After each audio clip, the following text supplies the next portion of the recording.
Hello అండి, అందరికీ నమస్కారం. మీరు చూస్తోంది వెరిఫైడ్ ప్రాపర్టీస్. 100 గజాల్లో ఇల్లు కావాల్సిన వాళ్ళకి చాలామంది అడుగుతున్నారు, వాళ్ళ కోసం వచ్చేసింది. దీని వెడల్పు 20, పొడవు 45. దీని ఎస్ఎఫ్టీ 900 ఎస్ఎఫ్టీ దాకా వస్తుంది.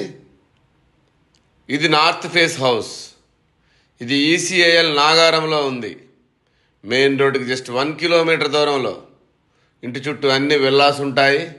దగ్గరలో స్కూల్స్, కాలేజెస్, మాల్స్, హాస్పిటల్స్ అన్నీ ఉంటాయి నియర్ బై. ఈ బడ్జెట్లో ఎక్కడా ఇళ్ళు లేవు కాబట్టి 100 గజాల ఇల్లు 55 లక్షలే చెప్తున్నాము. నెగోషియేషన్ కూడా ఉంటుంది. ఒక్కసారి ఈ బడ్జెట్లో ఉన్న వాళ్ళు వచ్చి చూడండి, మీకు 100% నచ్చుతుంది. చెర్లపల్లి రైల్వే స్టేషను ఒక 4 కిలోమీటర్స్ ఉంటుంది. ఈసీఏఎల్ 7 కిలోమీటర్స్ ఉంటుంది.